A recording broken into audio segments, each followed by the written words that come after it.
the meetings, but also a very exciting report that Josh will be giving us about some of the data and information that he found. So we will move quickly through some of the other items so that we can devote time to what is maybe most important. So do we have a motion for approval of last meeting's minutes? John makes a motion to approve minutes from last meeting. Do we have a second? Melody Holmes. Melody seconds. Okay, all in favor? Aye. Aye. Okay. Any opposed? Okay, motion passes. Status update. John, what have you learned on our budget prospects for this year?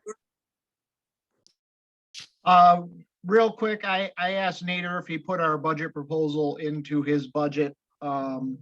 I'm assuming he did. He sent me 10 paragraphs on the budget process for the city. Suffice it to say, the budget won't be finalized until June. The Common Council has the right to line item veto certain things. I doubt that'll happen to us. So we should be fully funded going into 2023 fiscal. That's all I got for that. Perfect. Just a social media update, please finish either your videos with answering the questions or sending a picture answering the questions in written form to Jihan so that we can continue to keep that personal side of our commission out there so people can relate to us. So please do that. I think Jihan followed up with everyone she hadn't heard from. Open issues, proposed locations of 5 public meetings. This is for Tony, Jackie, and Melody. The floor is yours. So hopefully you all saw the list that we sent out. These are what we think might work best going forward. The only concern I guess we would have is with the first opportunity happening on Friday, the 18th of March. We're hoping to secure one of the churches for this session, for this opportunity. But right now, some of the churches are not doing in person. We're hopeful that by that time, these restrictions will have been lifted so that we can secure one of those places for this opportunity.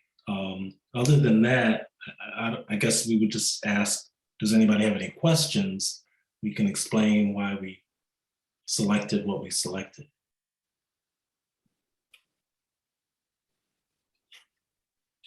Just want to say, I think these are great locations. I was familiar with 2 of the 3 churches and didn't realize I was familiar with the 3rd. They're all going to be certainly big enough to accommodate any amount of people that we need. And PSLA at Fowler's a given because Robin will just let us in if all else fails. So I think we're going to be good at all the schools, especially the high schools. So let's get it going. Yeah, so I'll submit the paperwork for the school sites. I think Melody, were you working on the on hops? Yes, sir. I was on. The only thing is we're not in person. I mean, we are in person, but it's still sign in, still all that. As you said, we're trying to, if you're looking at the March 18th date, we're probably going to move toward opening up. And that's when hopefully that we can do that. So, yeah. Okay. And John, with regard to PSLA, I think that we probably want to not necessarily use your wife's influence. I think we probably want to go through the proper channels. Absolutely. No, absolutely. I was just kidding, Tony. Okay. I was just kidding. That I understand. We're gonna go through the facilities people, and that's a no-brainer, and Very good. they will certainly help us. Great. Thank you.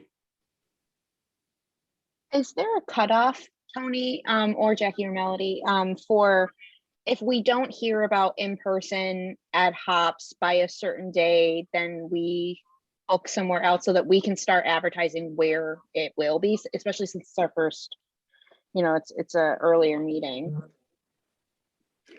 If I'm not mistaken, Tony, what we had decided to do was to, that the church was going to be the alternative site. Did I not hear that right? Did I mess that up?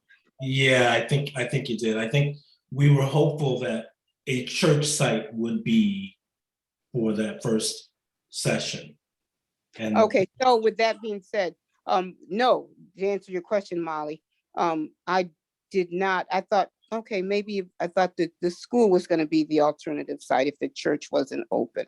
I knew it wasn't, because we knew that the churches not being open was a real thing, but we knew the schools were all open.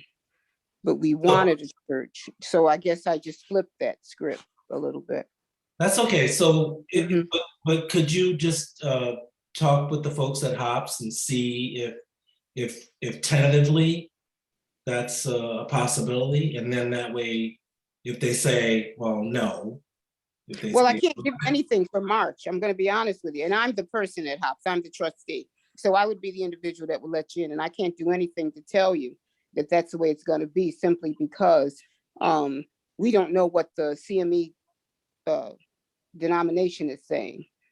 And I know at this point in time, yes, we do have people who come to service, but it's all masking, it's all taking temperatures, it's all contact tracing.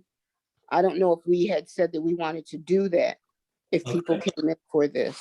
Gotcha. So what we can do, Molly, is we can identify an alternative location within the week, and we'll go with that alternative school location in the event that Hops or Tucker or one of the other churches is not available.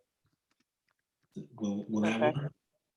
So we have all of February to look at it, and you can put it out as quickly as we can. I'm not saying no, I'm just giving you I'm just telling you the big bubble picture, that's all. Yeah, I think what Molly is saying though is that we want to start publicizing when and where these public meetings are going to be. Mhm. And we can decide that sooner. Obviously, we can communicate that to the public. Right, I get it.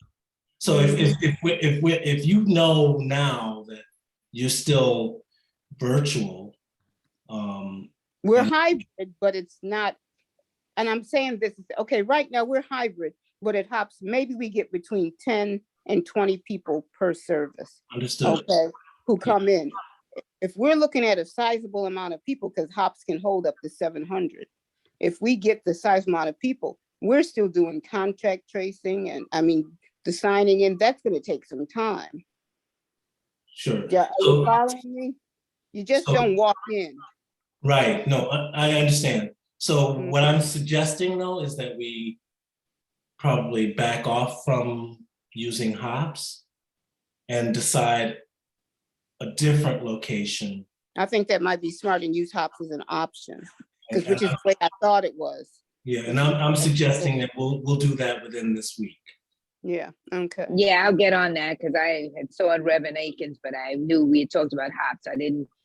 He said he'd be open to the idea. So Reverend Akins has Temple, Peyton Temple, that's on Midland, and Yeah, then but you they have don't have the parking nor the, oh, okay, I'm not. they we'll have talk they have about- a deep parking. Yeah, they got a 25 or 30 places. Yeah, we'll talk off. Yeah.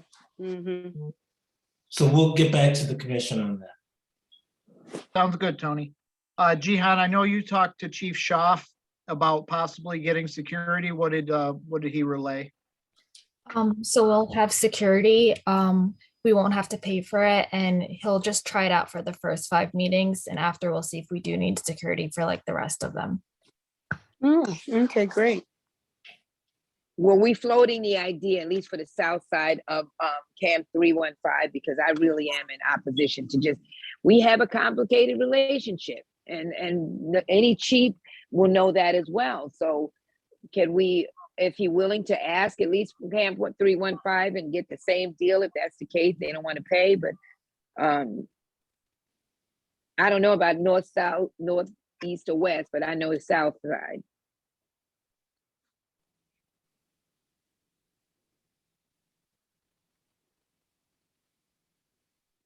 Jackie, Camp 315 doesn't do security stuff. They're the Council of Minority Police Officers. They're I'm aware who they are. I know who they Elder. are. We do a lot of community events and we deal with them for $50 or however it is, $50 an hour, I want to say.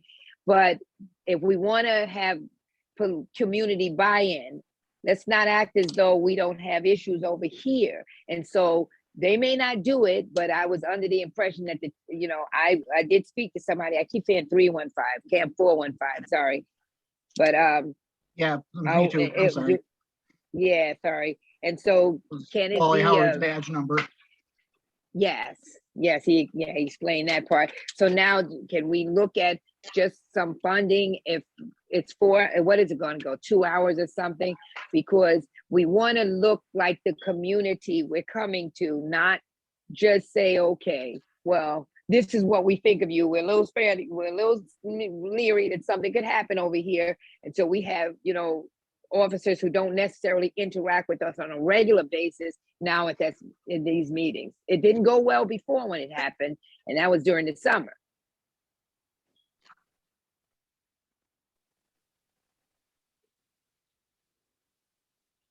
Jihan, tell you what, Brandon Hanks is a school cop now, or at least he's moonlighting in the schools.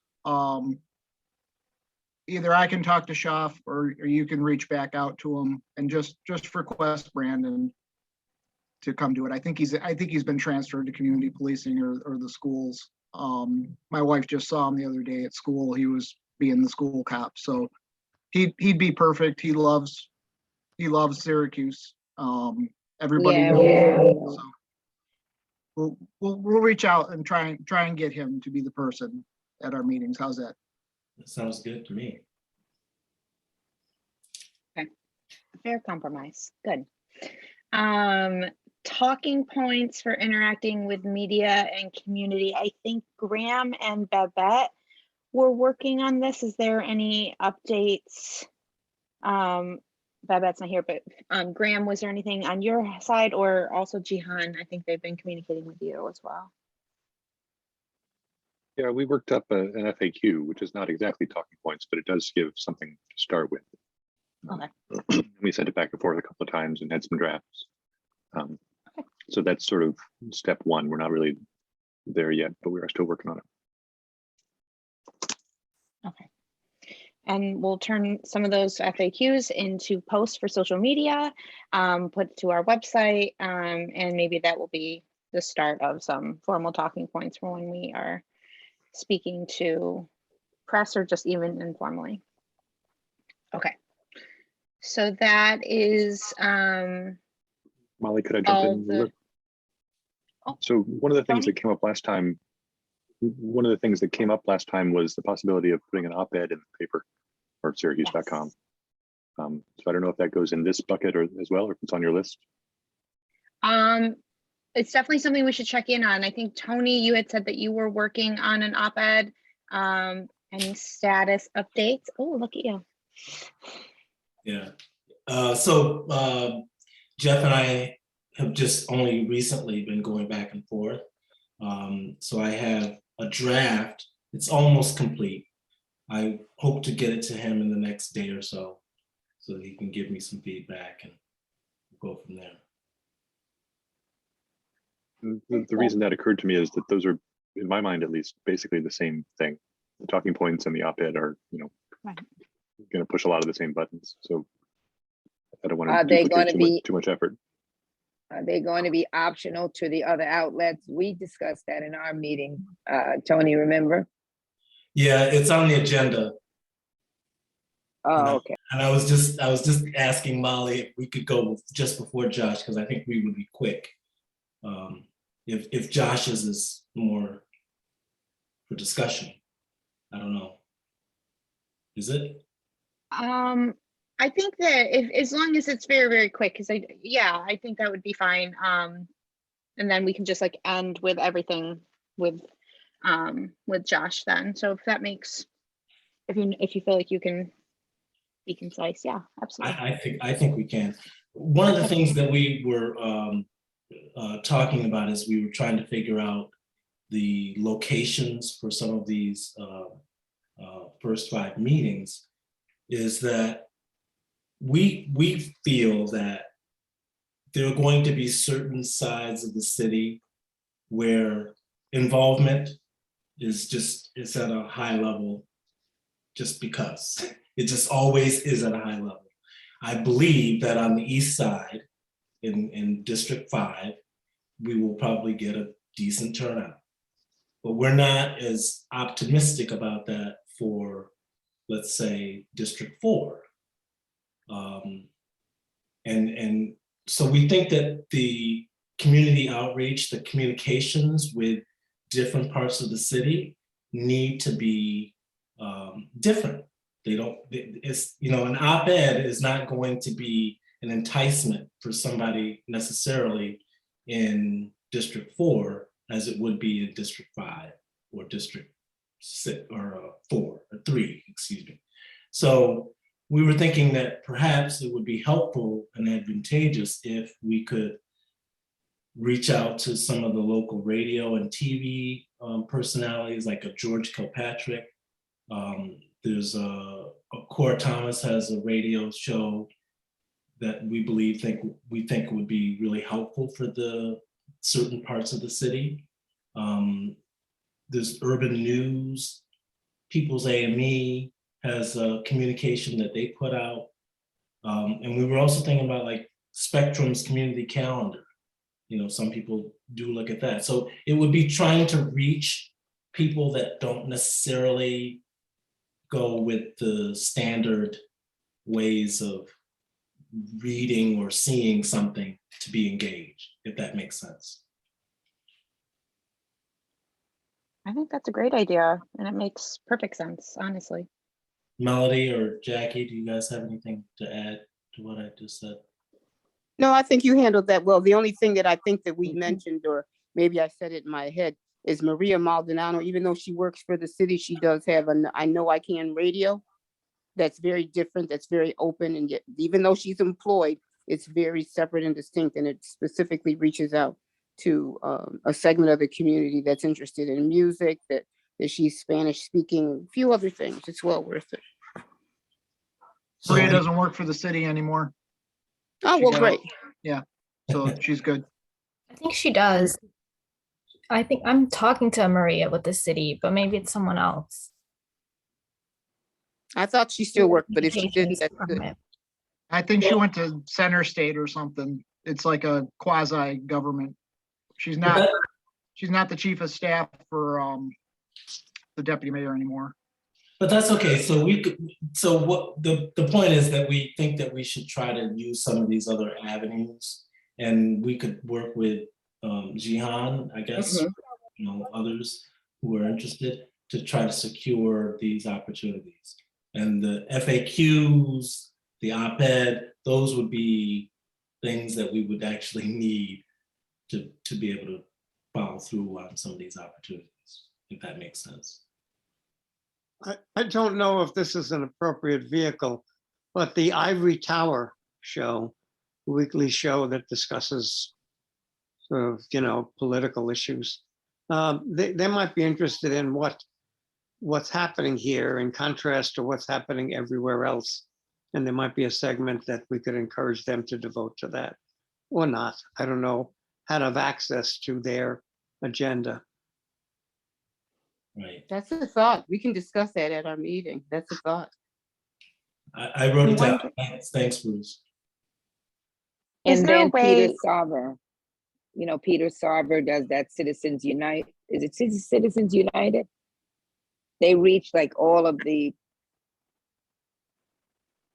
religious, not necessarily religious, but the churches that have some activity and, you know, civic minded or Social action stuff. Yeah. yes, there you go. Yes. Mhm. But I think that we can discuss those. If anybody has anything that Tony is our intercessor.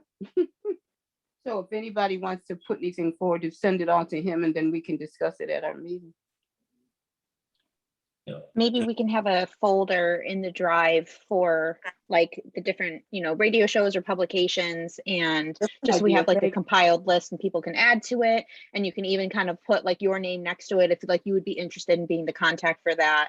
And then once we have, I think the FAQs are already in a folder in the drive. Once we have some points outlined that we can pull from that op-ed that Jeff will be contributing towards, I think then people could start reaching out to those different outlets. Everyone would have the tools that they need. So Jihan, will you create a doc in the drive for like publicity, and we can just start that compiled list? Can I ask a really silly question, because I just don't know, but it dawned on me, does everybody know how to access the Google Drive and to get those documents? I do. Do you have any questions on that, Melody? No, I don't. It just dawned on me Okay. just now. Does everybody have access? I don't know. When I look at it, I don't see a lot of input. So not an excessive amount. So I just dawned, does everybody know how to do it? Or maybe no one has anything to add. I'm just asking out loud. Yeah. So that's everything that we have, though, Molly. Okay. And if anyone has any questions or would like a refresher on the Google Drive and you don't want to speak up here, you can send an email and we will get you a personalized training session and get you up to speed. Okay. All right. So there's that. And we're going to hand it over to Josh now. Okay, hello, welcome. How's everybody doing this evening? Yay. All right, so on Friday, I distributed a couple of charts that are the sort of the meat of the whole thing, and it's the districts as they were in 2010, which is the last time they were supposed to be redistricted, and where they're at now. I had a bit of confusion in compiling the 2010 data because they didn't actually come out to be like legal districts within the population deviation. And I kind of reached out to be like, is there any documentation of the 2010 redistricting cycle in Syracuse? Because this doesn't make much sense to me, because the deviations on the districts they were supposed to create. Well, as it turns out, 2010, they didn't create districts. So that explains that confusion. And there's also, so every 10 years, the census releases new geographies. The census block, the block group, the tract, etc. And so each census, those change. Usually they're minimal changes, but they reflect new development, new building, and so the shapes of the census blocks change depending on, how much an individual place has changed over time will depend on how much they change. But I say that to say this is that in every redistricting cycle, when you plug in the old districts, chances are you're going to split some census blocks somewhere because their shape changed. And so the act of figuring out what the current population and demographics is largely, a process of hitting a square peg hard enough to make it go into a round hole. And so it's important to note where that has happened. With this, there's a couple of areas which I'll show to you where basically there was no amount of hitting with a hammer that was going to get it to fit. And so I had to change the district boundary to conform to the census block lines, because there's no way to know how many people within a census block live where, because it's the most granular level. But nevertheless, the numbers are kind of, I could run it again and put the census blocks that were split into the other district. I basically just took the district most of the census block was in and moved it there instead of trying to do that. So the caveat here is that these are basically our best estimates as to the numbers and demographics because of the nature of the split blocks, which is exacerbated by the fact that they weren't also built on the 2010 blocks. They were possibly built on the 2000 blocks or maybe even the 1990 blocks. And I would have to pull down the geographies for each decennial census and sort of overlay them to figure out when I get to one that actually makes sense. But I don't think that's particularly important for where we're going. So Let me share my screen here. Do I have if somebody could, whoever's the host could enable screen sharing so I can share the document. I'd like to walk you through it and maybe give some explanation as to some of the sort of glossary of terms that are used here. Thank you. So where's my screen? Here we go. Okay, can everybody see the demographic? Okay, great. So this is the deviation in demographics report. I distributed about an hour ago, so in under the wire. So in the introduction, just basically give the purpose and where the data comes from. So the data kind of goes through this process where it's taken from the PL 94-171 data, which is provided by the census for the purposes of redistricting. And for the demographic categories, so the census, if you've looked at any of the sort of census data with regards to demographics, there's a couple of things to note. It's self-reporting. So whoever fills out the census gets to basically report which ethnic and racial categories they fall into. And it's also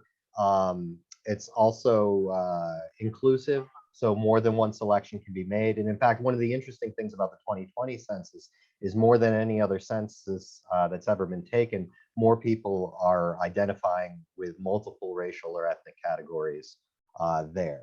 So in order to get these counts for the purposes of redistricting, one of the things that has to be done is that the inclusive categories have to be made exclusive.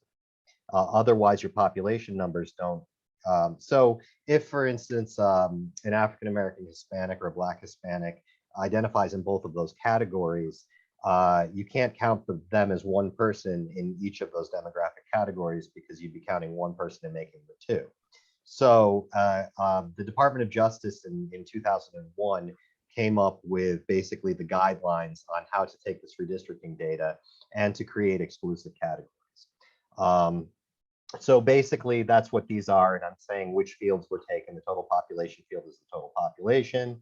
Anytime you see the term VAP, that's voting age population, and that's what's used basically as the denominator for any of the Voting Rights Act tests. And then if an individual identifies as Hispanic, then Hispanic is the category in which they're counted. So all other of the racial and ethnic categories are non-Hispanic. So if you see NH anywhere, that's what that means. It means non-Hispanic. So non-Hispanic voting age population white is just the voting age white population. The DOJ Black includes one race identifying as Black or two races identifying as white and Black. And then the DOJ Asian is basically one race Asian or two races identifying as white and Asian. All of the other sort of multiracial categories are excluded from this because there's not a way to create exclusive categories out of them. Which is why if you add up the percentages or the populations that are in each one of the demographic totals, it doesn't equal the total population. It's usually between 97 and 99 point something percent complete, and that so if you subtract that from 100, basically what's left over is of all of the multiracial and categories that can't be neatly classified under this system. So after that data then goes to the Legislative Task Force for Redistricting, which is basically the New York State Legislature, the Assembly and the Senate's Legislative Task Force Redistricting. And that is combined with the DOC data for the prisoners that are imprisoned within state prison populations. And those people that are incarcerated currently in state prisons are redistributed into the census blocks that their addresses were from at the time of incarceration. So there's also people who were from out of state that are now incarcerated in state prisons because they committed crimes in New York. There are people who were homeless at the time of their incarceration. There's a few instances where people actually get dropped from that LAT4 database. But it's now law in New York State that local governments have to use that database for redistricting. The thing that it does do, though, is that anybody who was living in Syracuse at the time of their arrest and is incarcerated in a state prison is counted in the census block in Syracuse that they were from at the time that they were arrested. So that's the LAT4 data. And that's the data that was used both for 2010 and for 2020 for these comparisons, so that we were comparing apples to apples. So this is a map of the population density of the city of Syracuse. It's just the number of people living within each census block divided by the area of each census block. I doubt this will come as any surprise to anyone. And I have it overlaid here. And actually, now that I'm looking at it on a computer screen and not in print and in this PDF, the orange lines that I used for the districts are probably not popping the most. This is probably an easier way to see the common council districts. So these census blocks that are in red, there's 3 right here, there's a couple over here, there's a few over here, and there's 1 over here. These are ones that were split. The only one that presented any kind of challenge was this red one on the border of these 3 on the border of 1 and 5. And they're just split in such a way that I basically put those into 5 because they're mostly into 5, but I don't have any way to determine what the population of those 3 census blocks are and where they should be shifted anyhow. So that's the one caveat that I have sort of about that. Jackie, did you have a question? You're muted. I don't. I'm looking at District 4. I was commenting on this, yeah, where your hand is. So this cemetery, which is a large part of our portion. So how does that become part of a tract? That's my curiosity, meaning that we know that what a cemetery is, dead folk. So what, if anything, does that attract or detract from? Okay, well, dead people aren't counted, so I think we can rest easy there. I had some questions about this in the last redistricting because when they first created that LAT4 database, there were census blocks that had negative populations. I actually wrote something for the Buffalo News about, you know, who has negative. But so the census block, it looks to be 1 census block that the cemetery is contained in. Each one of the geographies are nested. So census block groups are made up of census blocks, and census tracts are made up of census block groups. So there's internal consistency to all of that data. The population of the cemetery would be 0, basically. But around the cemetery is that SU college. So does that factor in? Well, if you can see right here, this is the cemetery. And so there's very, very low population density there in that there's nobody living there. And if you look at the college around it, you see the higher population density, dormitories, you know, those sort of things. I used to live on Comstock, so I'm actually relatively familiar with that area, or at least the way that area was maybe 10, 15 years ago. So yes, this area right here, there's no population, but the area surrounding it, there definitely is. So if you were to take the average of that census tract, it would neither reflect the population density of the college, nor would it reflect the lack of population density in the cemetery. The larger geography would be the average of the two, really. But that's one of the reasons why we use the most granular data possible, is to be able to get the most accurate data in the smallest area possible, if that makes any sense. Yeah, it does. We've always fought that idea that because they're transient, people are here just to get their education, may or may not vote in this district, do a lot of that mail-in ballot because of where they're from. Does that factor into making a census is a census, I guess? If they made their census numbers here, then that's basically what we're stuck with. It kind of is what it is. I was a consultant for the city of Oneonta in the last redistricting cycle. And one of the primary factors that was driving that process was the student population of both SUNY Oneonta and Hartwick, which comprised just about 50%, maybe a touch over 50% of the population of the city. And so their strategy there was to split SUNY Oneonta into as many districts as they could. There wasn't much they could do about Hartwick because Hartwick was all in one census block. One of the interesting things that I saw there, and I don't know if this is the case with Syracuse University and ESF that are there, but I actually pulled the data from the Board of Elections in process and saw that of the 3,500 students in the city of Oneonta, there were 38 that were registered to vote. And this was in 2012. They were registered to vote in 2008, most likely for Barack Obama's election, and may not even be in the city anymore. But yeah, the student population is we see that a lot in New Paltz here. It's always controversial, but for the purposes of redistricting, the census data is the data that we have. So if special consideration were made for the campus, it would have to be, it would have to be done in the context of drawing the districts in a way that that the commission and the people of Syracuse would see favorable with regards to that population. Right. Can I just interject? I don't know if this is what Jackie, I believe, is going for, but does the Syracuse University students fit in with District 4's community of interest? I mean, has that factored? I understand the population considerations that you're making, but I'm making considerations on where they better fit. Oh, okay. So yes, I mean, I would say that the university population in general likely has a shared interest and could be considered a community of interest. Whether that is a shared community of interest with District 4 would be, I mean, personally, I would say probably not, because if we go further and we look at the further demographics of the city in District 4 there, it's drastically different than the student population.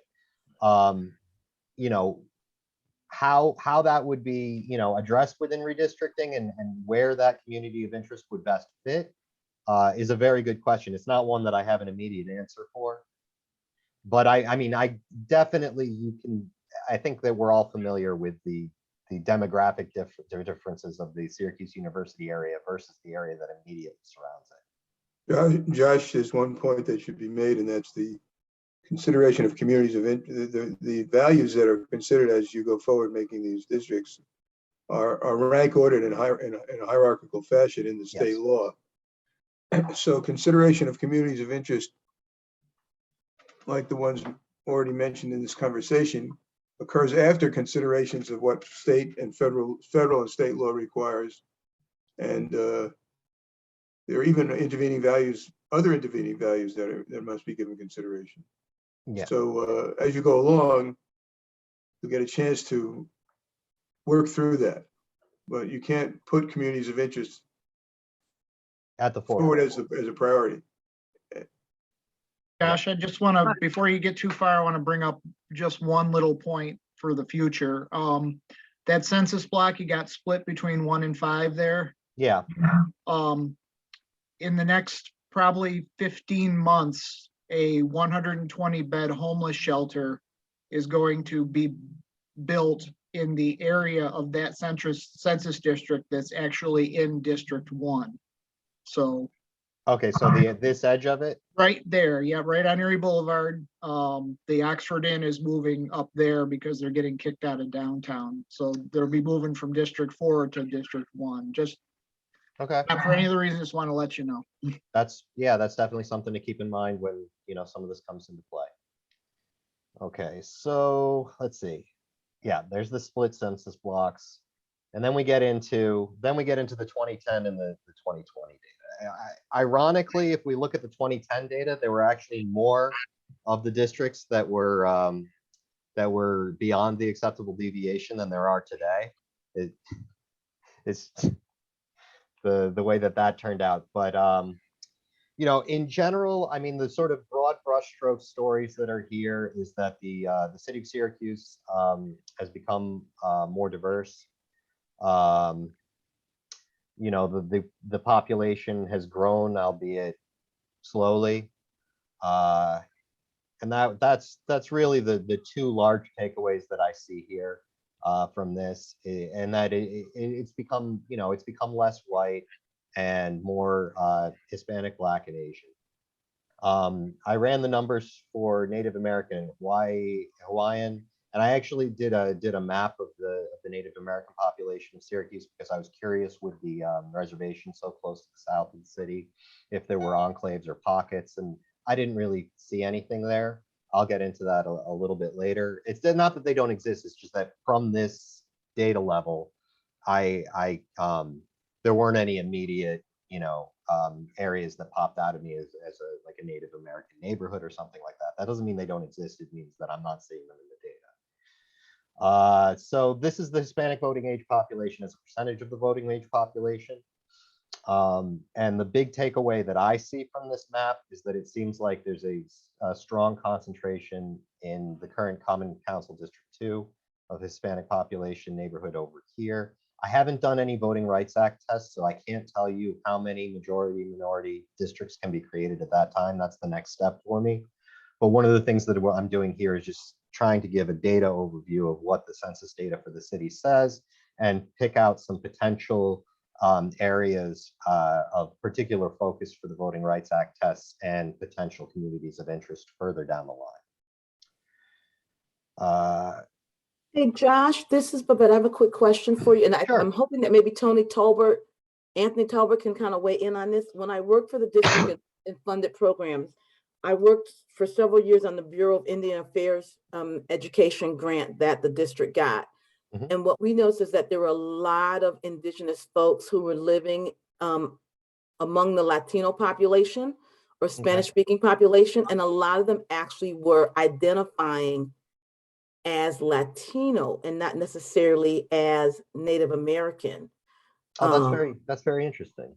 So I haven't worked in the district under the grants program in over, geez, it's been at least like 15 years now. I don't know if Anthony could speak to that or if he knows anything about that. I noticed that when I was working, and I was specifically on those grant programs dealing with Native American students. Yeah, so the Native American program is provided for any students, obviously, who identify as Native American. And those programs are pretty much concentrated in District 3, but they also are seen in District 2 as well. I mean, but not as much as District 3. Those are all very important things to keep in mind. Yeah.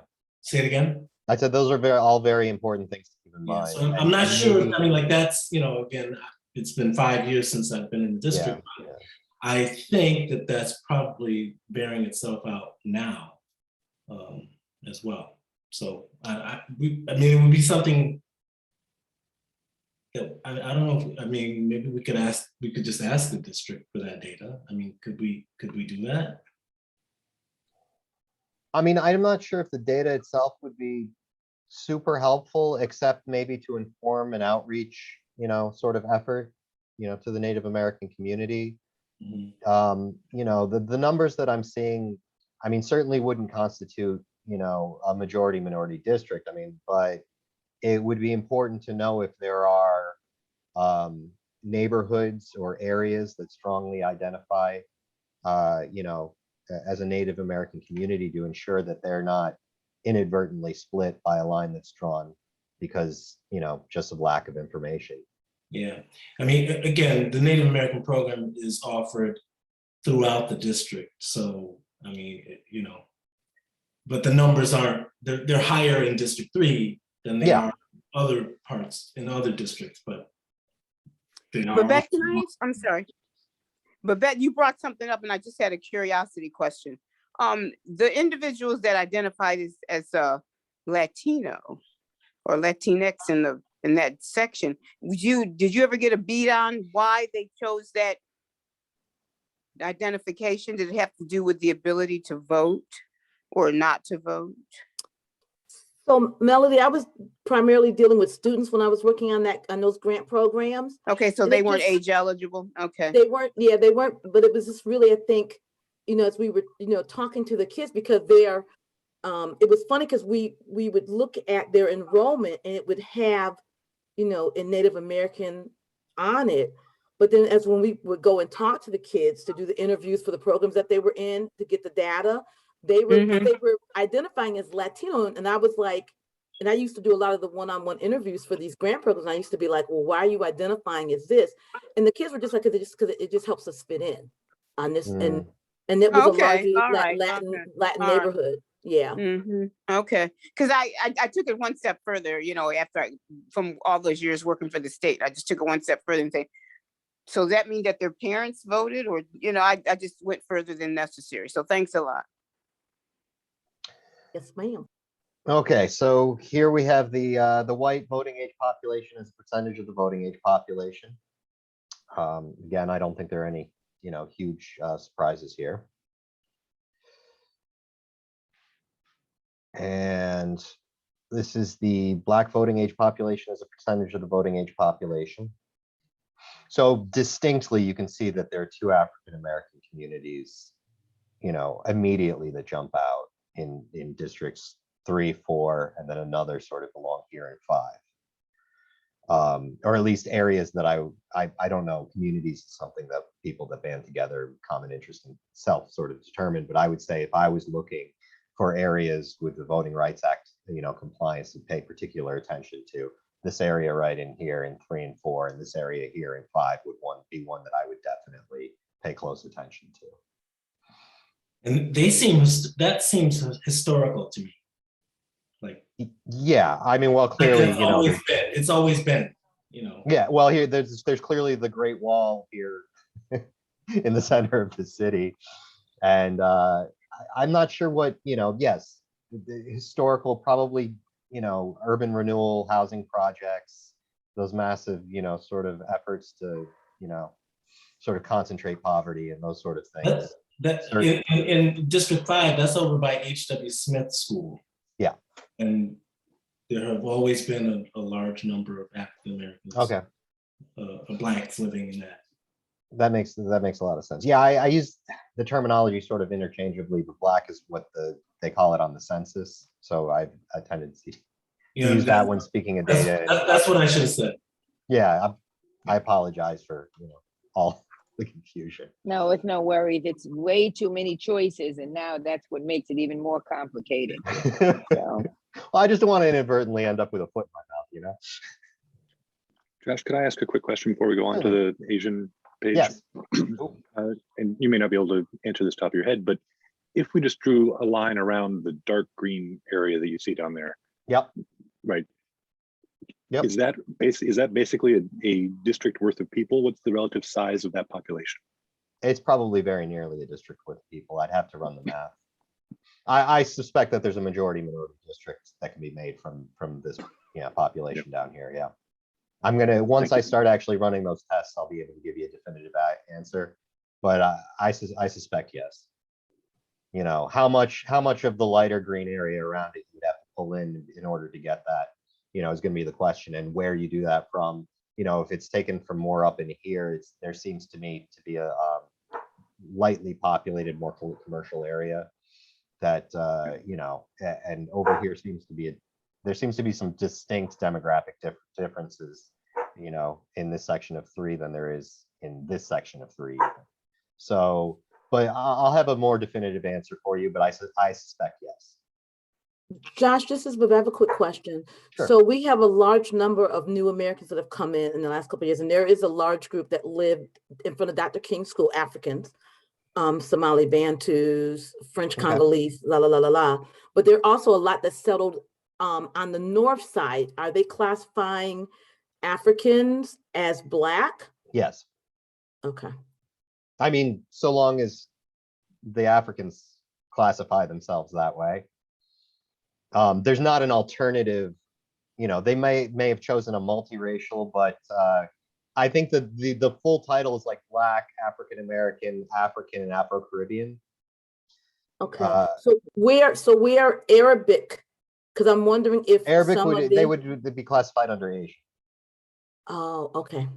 Yeah, because it's like Asian, Southeast Asian, you know, East Asian. So the continent of Asia goes from the Middle East, you know, to the Far East, which we would normally think of as so Asia. Egypt is basically, you're telling me, no longer in Africa now? Is that Actually Egypt is African? Yeah. Okay. Yeah, Egypt is African, though I have no idea. I mean, Egyptians themselves would likely, Classify as white, right? it depends, actually, that largely depends on socioeconomic status. Okay. So more affluent Egyptians certainly would identify themselves as white, whereas less African Egyptians could be, go any number of ways. It becomes, especially considering like, Egypt itself is heavily influenced by sort of movements of Eritreans and Mhm. Ethiopians. And so there's a lot going on there that it's difficult to kind of, because of the individual identification of a person on these things, it's very difficult to say, but more affluent Egyptians would certainly consider themselves white. So would it be of interest to us to figure out, and maybe this might be some of the school district data, going back to what Anthony was saying earlier, is looking at all, or maybe some information from Interfaith Works, like looking at all those groups that have come in, because I'd be interested to see how people classified themselves. Because I thinking of some of them, I know classified themselves as Asian. Some of the Bhutanese classified themselves as white, not Asian. Like, so it would be interesting to see where those folks have kind of classified themselves as.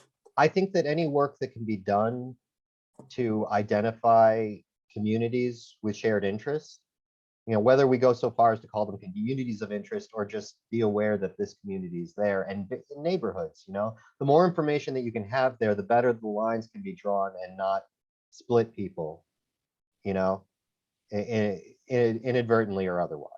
So yeah, I mean, I think that would be interesting. I think I mean, as an ethnographic study, that would be fascinating. For the purposes of redistricting, the most important thing to know is that this is a community and how you geographically sort of define that. But yeah, I mean, any additional information that can be used to identify neighborhoods or communities, is useful. Communities of interest, if I may, one footnote to that. Only certain specified communities are in a protected class under the Voting Rights Act. Yeah. So there can be communities with communities of interest. Good example of this in downstate is Hasidic settlements or neighborhoods. The Supreme Court determined that they were not in a protected class under the Voting Rights Act. That wasn't the intention of the law in the Supreme Court's opinion, and that when they decided this in, I think in 1985. I'd have to check the date. But the commission might decide that if it has the information and the flexibility in defining districts, it might feel it's a good idea to put even these not protected communities in a single district to avoid dividing them and to build in them confidence that they're more likely to be heard because they're a more substantial part of a representative's constituency. But that's down the list in priorities, as I mentioned before. Yeah, and what I was going to add to what you were saying, Babette, is that like the challenge is, I don't know how we would be able to draw a line that includes two very distinct communities of interest. Like, I mean, not distinct communities of interest, but they're part of the same community necessarily, but they live in very, very different parts of the city. Yeah. Well, first off, all of the lines when we talk about neighborhood or community or even, upstate, downstate are fuzzy, right? Unless we actually have a political distinction or a geographic one, there aren't any, hard lines in these things. I think that having the information is important. If the communities themselves are a community but are not contiguous, then there's not a lot that can be done with that in redistricting. Right. I mean, I think that the more you can identify these things and the more that you can kind of keep in your head, the better it is and the better the results will be. At a certain point, there are going to be, I mean, by drawing a line, you are making divisions that, don't necessarily reflect, what's there. But the more informed that decision can be made, the less the impact on that can be negatively, and you can increase the positive impacts of empowering you. There's another point. If you pay attention in the process and can't do it, you've still paid attention. You've acknowledged the legitimacy of the community's desire to be recognized and to have consequence in the governance of the city. Right, That's not nothing. right. And I think that especially right now, I could get on my hobby horse, but right now where the country is so fraught, that's very important to do. Even though you could say legally we don't have to, or we can't reach this operationally and process wise, it has important Yeah. positive consequences for the city. Totally agree, Gerald. Totally agree.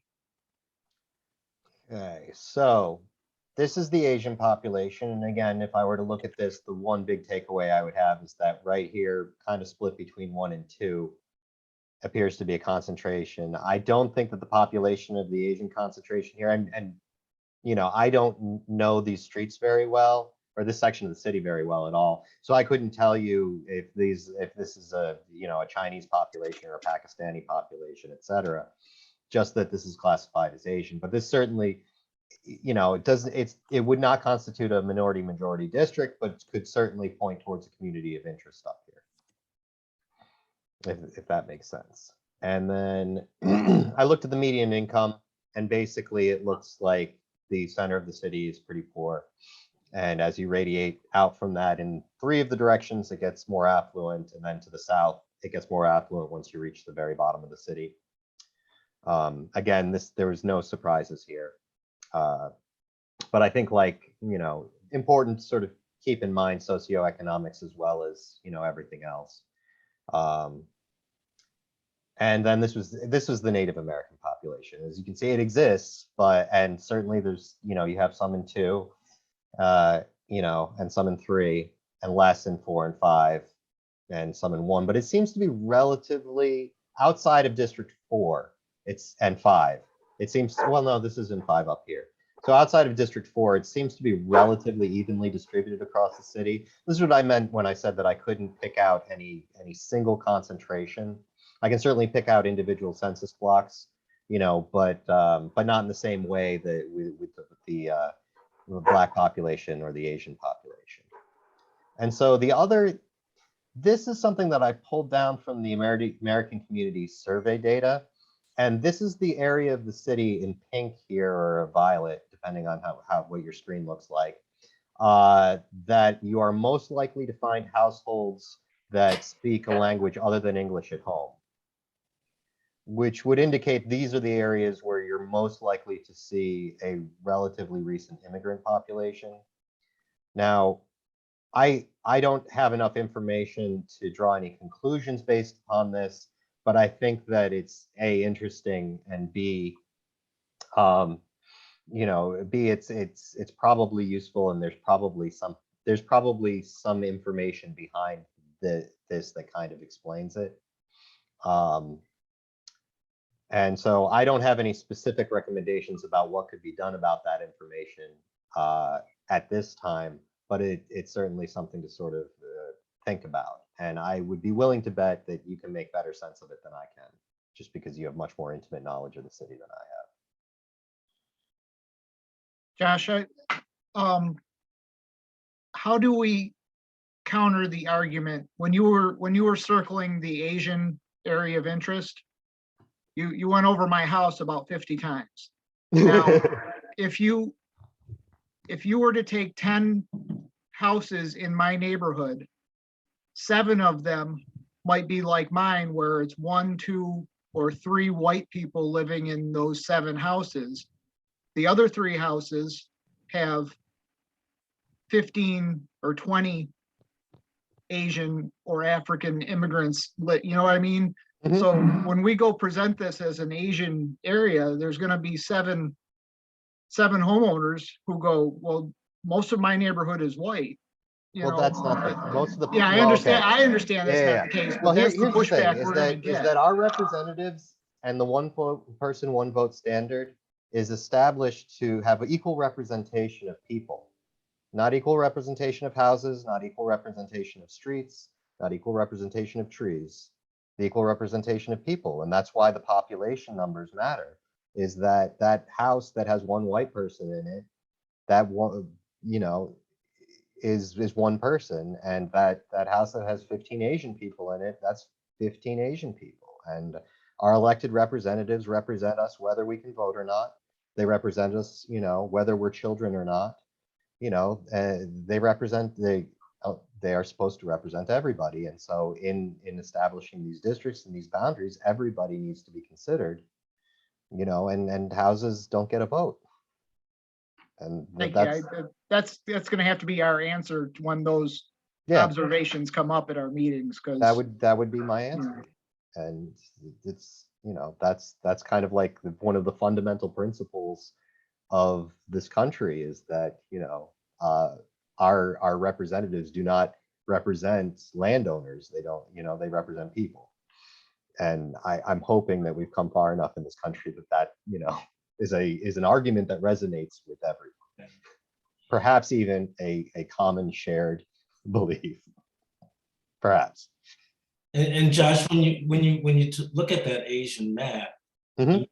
that bottom right section of District 3, that's surprising to me. I would have to look at the population there. I mean, there's a possibility that like 10 people live there. Yeah. And it's very, very the population density is very, very low. And of those 10 people, 7 of them are Asian. And it doesn't, just because it's geographically a large area does not necessarily mean there's a lot of people in it. So if I wanted to drill down into that, I would look at the individual data from that census block. And then I would also probably grab something like a satellite photo. I mean, I can see from the street grid layout that it's not a particularly dense street grid there. So I would venture to guess that you're probably just seeing a low population census block that's large in size. Gotcha. And that would be that. But this is something that, like, if you have individual questions about something like that, feel free to email me. I'd be happy to pull the data for you and make some kind of sense of it. Because a lot of the times, like, you notice that entire area is one census block. And then you go towards the center of the city and you can fit 30 of the census blocks there into that one census block. Right. And so when you're looking at it just as the colors on the map, our minds misinterpret the data. Yeah. Basically, you keep in mind that this is the voting age population as a percentage of the total voting age population. So that could be 3 people out of 5. Right. Whereas this one census block here, could be 200 out of, 400. Right. And without normalizing for population and things along those lines, we can lead ourselves into incorrect conclusions. So yeah, I'll tell you what, I'll dig into that one tomorrow, and I'll email the group. It was just a curiosity, but saying all that, like, I don't know about the rest of you, but just looking at all this, it's like, so it's just mind-boggling, and I'm trying to figure out, like, so is this what would be presented at a public meeting? And if so, like, I mean, we have to really figure out how we communicate this information so that people can really grasp it. If that makes That's does anyone else feel like I'm being... Jeff, you got your hand up? Yeah, we need to discuss, first of all, I had a conflict I could not avoid, and I'm pleased that I was able to join this meeting about 8 minutes ago. I think at one point we're going to have to discuss what kinds of information you want to make available to the public. This kind of a map doesn't necessarily have to be posted on a website in advance. But I do think that this information, that these maps that I've seen, particularly where we see the non-English speaking households, this provides information to base questions on when there are public hearings, that you will know things the public won't know. You can ask, what languages are spoken in your community in addition to English? And let them tell you. So I think you should look at this information now as an educational process for yourselves, then to decide later on, what should be on the website. Usually this kind of data, is not posted, although rare exceptions, some states in their processes post everything. And also just one note on that census block in the lower right-hand corner. I've seen in New York City and Hartford, Connecticut, much larger geographic areas that indicate one person of a certain ethnicity or race. It often tends to be a homeless person during homeless count, and no one lives there. So Josh is right that you need to be mindful that the shapes, the sizes of the census geography could be misleading. Babette, you have a question? Yeah, I do. So I'm looking at this Asian map, and Asian population is so diverse. Yes. And so, Japanese and Chinese are very different from yeah. Bhutanese and Nepali. And so should we drill down a little bit on this? Because they tend to have very different interests and are very different communities of interest. Yeah, so I can tell you that just from looking at this, I highly doubt that there is a concentrated enough Asian population in the sort of neighborhood here to constitute a majority-minority district, which means the way that I would encourage you to consider thinking about it is that there may be one or more communities of interest in this area, which means it's probably important to drill down. From a practical standpoint, we're looking at a fairly small area of the city. I mean, it's a sizable portion, but it's not, a quarter of the city. It's also on the northern boundary of the city. And really, we know that people don't really live too much out in here and over here. So we're also, it's kind of bounded on two sides. I think that, yes, drilling down into that would probably be more helpful. To figure out which actually, especially like later on, particularly if you want to make sure that this is preserved, and not sort of split the way that it is now, you can say and name the communities by name that this this no longer splits this community, et cetera, et cetera. So yeah, I think with all of this, the more information that you can gather, the better, but also I wouldn't go to the point of, I wouldn't run yourselves ragged, trying to collect all of the information because it's just not, attainable. But yeah, I think that being able to drill down there would be important. The catch-all category of Asian as it pertains to the census, you're right, it's a very, very diverse, category. And its primary importance is that it's a protected minority, and so essential in a Voting Rights Act test. In terms of the community of interest, I think that, yeah, you certainly could drill down into that further. I mean, I don't really foresee any kind of instance where you would have, two Asian communities within this sort of area at odds that you would want to put in different districts, but I could be wrong about that. Mr. Tolbert, regarding your question, I think that a good approach for the commission is to tell people what the task is, because there's probably a significant amount of misunderstanding. And the task is to assure that everybody is equally represented and fairly represented. And this is done in the frame of federal and state law, local resolution, and court decisions. I wouldn't go into the detail about it all, but we're not here to make somebody more powerful than somebody else. What we're here is to ensure fairness and that people have an effective voice and that their choice is consequential with other people's choices. Right. But I think your question is great because the success of the commission is conditional on people understanding what the commission is doing in relatively uncomplicated context or frame. Yeah. Okay. And that's so Graham and I and Molly had a chance to work on some FAQs, which I think we can also, I don't know if you guys, and sorry I came on the call late, so you guys may have already talked about this, but you're right, Gerald, is just giving people some of that like basic information, like why this is important, what this is, why this happens every 10 years and all that, because we've been talking about this since the beginning of this process. We have to educate people on what this is all about. And I think since, the county process was a little contentious, I think it's even more so has left a bad taste in people's mouths. So we just want to be very mindful. And also the national court, Jeffrey's an expert on this. The national discourse is about everybody at every level trying to maximize their advantage. Right. Most recently, as today, we saw the state legislature do that. Yeah. So people are approaching this with their presumptive skepticism about politics, Mhm. and in the frame of in a frame of information that is maybe offend their notions about how things should work, how it could fairly work. So your job is partly to tell them the truth about what you're up to, which is an equitable and democratic outcome. You also have the And- tremendous advantage of having an actually independent commission. Very rare these days. And I think we should highlight that in all of our talking points. I think agree. that is so important. Can we, are we gonna have time to look at those FAQs simply because I'm really curious as to what some of those questions are?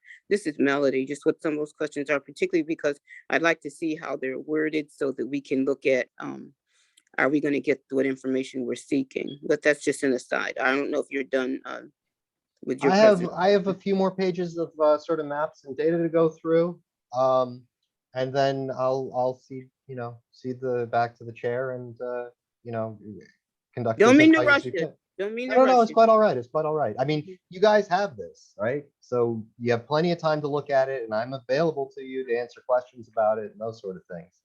So, this doesn't all have to be digested now. It's a lot, it's definitely a lot. I'm used to looking at things like this, and I'm guarantee you there'll be something like a week from now or a week and a half from now that'll stick out at me that I totally don't see right now. It's the nature of it. But I think it's a good start. So I did the median income, the Native American voting age population. Okay, so of everything outside of this, which I don't have any sort of hard and fast information about what's actually going on here, except that it is going on there. These were the sort of areas that I sort of picked out and highlighted that I gathered from those previous maps of potential communities of interest. And as we discussed before, I believe that there's probably a majority minority district to be had of the African American population down here within the city. So if we're looking at the changes over time, basically only one of the districts lost population, all the others gained. Your current deviations right now is that District 1 is 11.5% over the average population, and District 2 is 8.12% under. The rest fall within a plus or minus 5%, with 4 and 5 being almost bang on, and 3 being 2.5%. So technically, within the population deviation range, 3, 4, and 5 don't have to be changed. But if we look at these maps, you very well may want to change them. Also depending whatever the public input. I have no information or idea what the general population of the city of Syracuse feels like about the Common Council districts now, or if they are even vaguely aware that they exist. It is my experience that usually the latter is more common, but yeah, that's where these stand right now. The voting age population increased at a rate greater than the total population of the city, which is to say that the demographics of the city are shifting slightly older, fewer children basically, in general, as a portion of the larger population. So basically we saw, losses in the white population of the city is decreasing, most notably in District 1 with a 14.38% decrease. 14.38 decrease was seen with commensurate increases in the Hispanic population, the Black population, the Asian population. There was only one district, District 4, where the Black population decreased by about 3%. And the Hispanic population increased by almost that percent. So that kind of explains that sort of variance. Beyond that, I mean, that's the report. I can answer any questions, or you guys can take some time to digest and we can meet on it again. Or if you want to individually ask me questions about what was prepared here, I'd be more than happy to answer them. But that's the district deviation demographic reports. I'm comfortable with it being a final, but I'd like to consider it a draft right now, just to give you guys a week or so to look over it and make sure I didn't make any glaring errors or things along those lines. But yeah, that's what I got. Thank you. It's quite a report. Well, thanks. Thank you, Josh. Oh, Appreciate it. I don't know if you saw in the chat, you probably can't see the chat when you're sharing your Yeah, I screen. but can't see the chat while I'm sharing. I can try and We solved Colleen solved the mystery of the bright orange district in the south. oh, what was it? It's that there's a particular apartment complex there that a lot of SU Oh. students, and specifically a lot of Chinese SU students, live in. Oh, that makes a lot of sense. Yeah. That makes a lot of sense. Yeah, things I would never know from looking at the data like this. Okay, how do I stop sharing my screen? Somebody take the host away from me. I can't be trusted with it anymore. Wait, let me, maybe I if think you have to assign it to someone, Josh. Oh, can I do Since that? you're the Let me see if host. I Yeah, give it you back can to assign you. it to Oh, look at either, that. you know, you Yes, can I make want you to be Jihan the or me, host. the hostess. There, I did it. Now take it away. Oh, there it is. Oh, I'm the host. Okay. Hang on, I can stop sharing. Oh, The okay. little bar for it was up on my third. I have 3 monitors and one's up above the other one. And it was up at the top of the screen there, and it's like out of my peripheral vision because we don't have peripheral vision up. Okay, found it. perfect. Too many screens. All right, so that was, I think all of us, you know, we got a lot of really good information, and I think everyone's wheels are really turning now. We will put the report both in the Google Drive, but also just send it out in email form for everyone, just so you can peruse it, you know, at your leisure.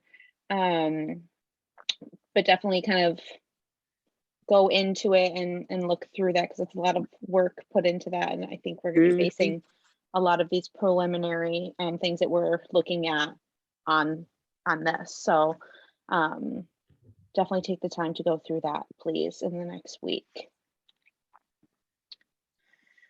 Okay. I think Melody, you had brought something up that you wanted to address. Well, I didn't know. I don't know if she said, Babette said that her and the team had come up with some The FAQs. talking point. Yeah, the talking FAQs. points. I just didn't know what, I wanted to just take a look at them and see what they were. If we don't have time, because we're so close to 7 o'clock and we had made ourselves a promise to be out by 7. We said that in the very beginning. So I didn't know if they were going to send it out and then we had comments, or I didn't know how that was going to be, but I was just curious. My curiosity level was on a little high. I think they were uploaded in the drive, right? Well, even if they were, I hadn't looked at them. I wondered if we were going to discuss them here. Jihan, are the FAQs in the drive already, or are we putting them in there? They're in a folder called FAQ. I mean, I don't know if you want to Okay. take it, but it's there. Okay. You can email that. And I think that will probably be a reoccurring theme in these meetings, is like check the drive. We have not had much like actual business of redistricting. It's all been kind of just surface level until now. And so that will probably be a more regular part of your routine as you move forward, is just checking that drive, because that's where everything is really going to be. So we'll all get into the habit. I probably don't go in there as much as I'm expecting I will in the coming weeks and months. So we will make sure that we are just really diligent about putting things in the drive and updating the drive, putting your ideas in there, contributing, because I think that's the way that we're going to communicate with each other a lot of the time. And Melody, I would say that, you know, we just like, you know, put it together as a draft. It's most certainly, I think John and Molly would agree, like it's not a final. And like, so looking for feedback from the group to make sure that we were thorough and providing information, and, you know, like We are a collaborative coalition, edit, edit, edit.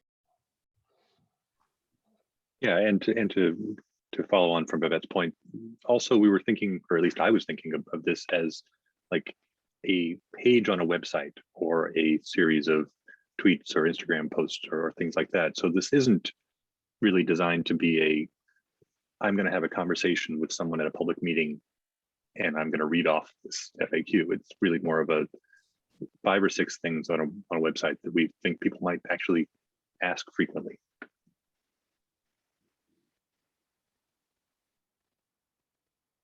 I agree, and we can hone those talking points as almost kind of like a separate thing. They're connected, but different. I would agree. Is Colleen and I the first two that are facing the public in one of these neighborhood Zoom meetings? I think we're on TNT schedule meetings. for the 8th, is it, Colleen? Yeah, and I guess I had a question about that too. So I got the email. Does that mean that we're on the agenda, or we're just making the announcement at the end of the meeting? Yeah, what? Jihan, I know we got the list. I think I'm not sure if it was an email or not. There's so many emails about that. 3 out of the 7 meetings were on the agenda for, but that just means at what point in the meeting you're going to make the pitch. Okay. So if you're on the agenda, they'll get to you.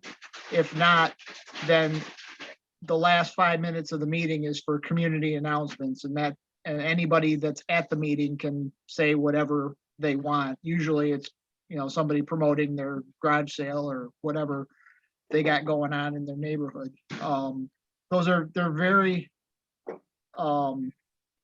They're very low key meetings. They're not very serious.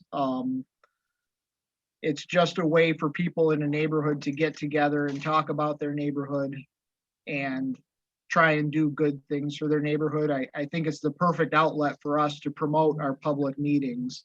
So that being said, we still have a couple openings that we need people to volunteer to log. It's just a Zoom meeting. It's just like this. And here it is, the last 5 minutes of the meeting. We would say, okay, does anybody have anything to add? And you'd say, yeah, I'm John Hamlin from the Redistricting Commission. I want to let you know we're having public meetings, including one in this district.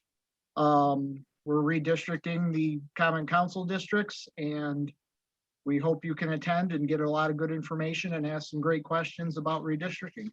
And that's literally all we need.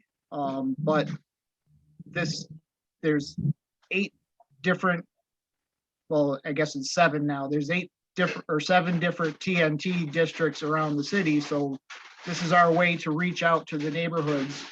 And there may only be 5 or 10 people at the meeting you're at, but they talk to their neighbors and say, hey, somebody from the Redistricting Commission was at my TNT meeting last night, and you and I should go together to their public meeting so we can ask all our good questions about redistricting. So it'll spread by word of mouth, and it's just going to be a good way to get that word out there, because not everybody's on social media. Not everybody reads WRVO.com. You know what I mean? Very Right. few people listen to Justin's podcast. More of just So- about advertising the meeting and not really having to answer a ton of questions about everything we're doing, just giving us a broad overview of where you can get more information by coming to the public. Exactly. I'm a member of this commission. This is what we're planning on doing. We need your input. Please come to our meeting. You're just doing a commercial. I would also add, there's a need to distinguish without disparaging the county, that Yeah. this is not the county redistricting commission with all the press that they got. This is the city districting commission, and we're doing it differently. Right, With and TNT is more a complete city enterprise. There's no I don't know if there's TNTs in the county or not, but the ones we're dealing with are completely city neighborhoods. Jihan, which ones are listed where we're actually a part of the meeting, where we're on the agenda? Is that?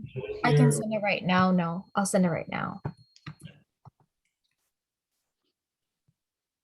I just sent it, and I can email Okay, thank you.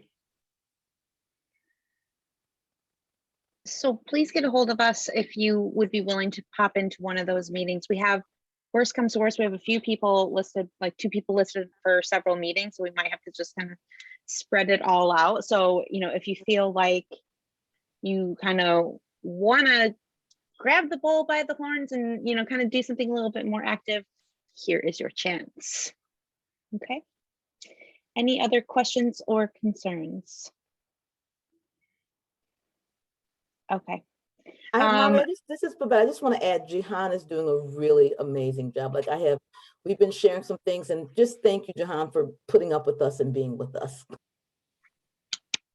Yes, thank you very much, John. We're so lucky to have you.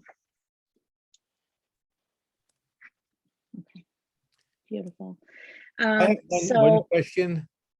yes, Yeah, do any of you know a Channel 9 reporter named Andrew or Andy Donovan? He is I know who he is. He's a good guy. is interviewing me about state redistricting on Thursday. He actually interviewed me about the state process this morning, so you may see me on TV tonight. But I tried to, I mentioned to him that the Syracuse Common Council redistricting is coming up, and he could be somebody that might cover it. We didn't discuss it much, but I started. perfect. We can add that to our resource page on the community outreach and the press, kind of making sure that that's one of the resources that we could try for. I think that's a great idea. Okay. In 2 weeks, when we're supposed to have our next meeting, it is February 14th, Valentine's Day. I don't know if that poses a problem to some people, if we wanted to put the meeting on a different day, or if you will have your romantic dinners or, you know, self-love dinners for yourself, if you're going to have that just after the meeting, that's or an if option? we want to reschedule. Yes, of course, just a day for love in general. 5:30 on the 14th. Yes, tentatively, yes, that's what it's scheduled for. If anyone has any objections, or, you know, if we should just change it, we certainly can. Oh, it's fine. But do you know a good marriage counselor? Yes. Well, I can give you a referral, sure. And are these meetings every 2 weeks now on Monday at 5:30? Yes. Okay. Does that work for you, Jeff? Yeah, I'm just putting it on my calendar. I didn't, for some reason, they weren't all here.